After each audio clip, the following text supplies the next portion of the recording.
ভরা বর্ষা মৌসুমে পঞ্চগড়ের করতোয়া নদীতে নেই কাঙ্ক্ষিত নাব্যতা।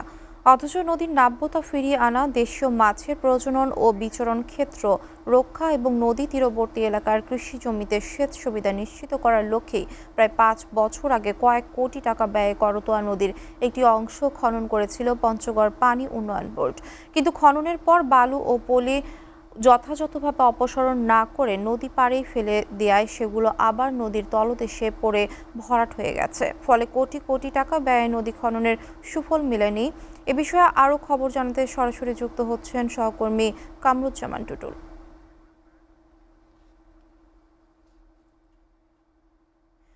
টুটুল, নদীর নাব্যতা ফেরাতে পানি উন্নয়ন বোর্ড এতে টাকা ব্যয় করেও কেন প্রকল্পটির মুখ থুবড়ে পড়েছে, বিস্তারিত জানাবেন। জি, আনিকা যেমনটি বলছিলেন, আমি এই মুহূর্তে রয়েছি পঞ্চগড় শহরের প্রাণকেন্দ্র। শহরের উপর দিয়ে বয়ে যাওয়া করতোয়া নদীর খরস্রোতা করতোয়া নদী। কিন্তু আমার পিছনে আপনি দেখলেই বুঝতে পারবেন যে আসলে এই এক সময়ের এই করতোয়া নদী, খরস্রোত করতোয়া নদী ভরা মৌসুমেও কিন্তু পানি নেই। পানি নদীর দুই পাশে কিন্তু বালির স্তূপ পড়ে রয়েছে। আপনাকে জানিয়ে রাখি, আজ থেকে ৪ বছর আগে এই পঞ্চগড়ের করতোয়া নদী কিন্তু কয়েক কোটি টাকা ব্যয়ে কিন্তু এই খনন কাজ করা হয়েছে। আর এই খনন কাজ পানি উন্নয়ন বোর্ডের তত্ত্বাবধানে করা হয়েছে। আপনাকে জানিয়ে রাখি, এই বিষয়ে আমি স্থানীয়দের সঙ্গেও কথা বলেছি। তারা যেমনটি বলছেন যে আসলে নদী খনন করে কিন্তু কোনো কাজ হয়নি। শুধু টাকা, নদী কোটি কোটি টাকা পানির জলেই পড়ে গেছে। কারণ এই খননের সময় স্থানীয়রা যেমনটি বলছিলেন যে পানি উন্নয়ন বোর্ডের তত্ত্বাবধান তেমন হয়নি। যার কারণেই কিন্তু নদীর খননের যে বালি দুই ধারে কিন্তু তুলে তুলে রাখা হয়েছে। কিন্তু তারপরে বৃষ্টি এবং বন্যার কারণে আবার কিন্তু সেই পানি পলি নদীতে পড়েই কিন্তু ভরাট হয়ে গেছে।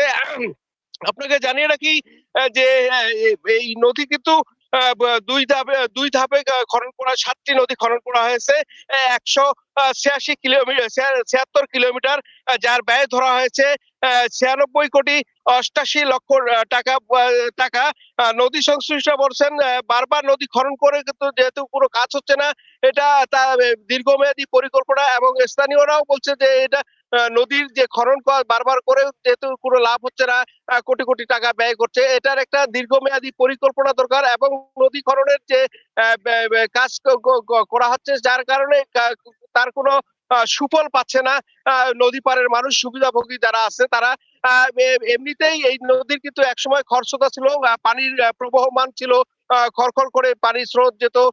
নদীর দুধারে কিন্তু যারা স্থানীয়রা আছে তারা কিন্তু কৃষি আবাদ করতো এবং মাছ, যারা জেলেরা মাছ চাষ করে বা মাছ ধরে কিন্তু জীবন জীবিকার অন্তর্গত সেই নদী এখন কিন্তু নদীতে পানি না থাকার কারণে মাছও নেই।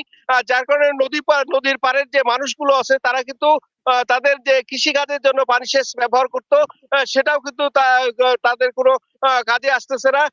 যে কারণে যে নদী বারবার খনন করে তাদের কোনো উপকারে আসতেছে না। এই বিষয়ে আমি পানি উন্নয়ন বোর্ডের নির্বাহী প্রকৌশলী আশুতোষ বর্মনের সঙ্গে একাধিকবার কথা বলার চেষ্টা করলেও তিনি সবসময় এই বিষয়টাকে এড়িয়ে দিতেন এবং তিনি তার সদুত্তর দিতেন না বলে আমাদেরকে জানিয়েছেন। এবং স্থানীয়রা বলছেন যে না, নদীর খনন করে যেহেতু কোনো লাভ হচ্ছে না, এটার একটা দীর্ঘমেয়াদী পরিকল্পনা করা দরকার বলে তারা জানিয়েছেন। এবং তারা আরো বলছেন যে দীর্ঘমেয়াদী পরিকল্পনা করলে যেমন আগের যে ছিল সেই জৌলুসকে ফিরিয়ে আনার জন্য তারা তাদের স্থানীয়দের এটা দাবি জানিয়ে আসতেছে বলে আমাকে তারা এমনটি জানিয়েছেন।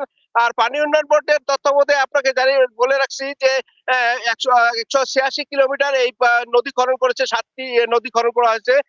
তা কিন্তু নদী খননের ১ বছর যেতে না যেতেই কিন্তু আবার নদীর দুই ধারে যে বালি স্তূপ রেখেছিল, পলি রেখেছিল, বৃষ্টি এবং নদীর পানিতে সেগুলো কিন্তু আবার পুনরায় নদীতে পড়ে কিন্তু নদী ভরাট হয়ে গেছে। যে কারণে নদী খননের যে উপকার সেই উপকার কিন্তু স্থানীয় এবং নদীর দুই ধারের মানুষ তারা কিন্তু পাচ্ছে না বলে তারা আমাকে এমনটি জানিয়েছেন। তবে তাদের দাবি যে নদী খনন করা হলে দীর্ঘমেয়াদী পরিকল্পনা করা হয়, এমনটি তাদের প্রত্যাশা বলে তারা আমাকে জানিয়েছেন। আর নদী খননে পানি উন্নয়ন বোর্ডের গাফিলতিকে তারা বেশি বলে দাবি করেছেন বলে তারা আমাকে জানিয়েছেন। তো এমনটি ছিল আনিকা, পঞ্চগড় থেকে নদী খননের সর্বশেষ। আনিকা।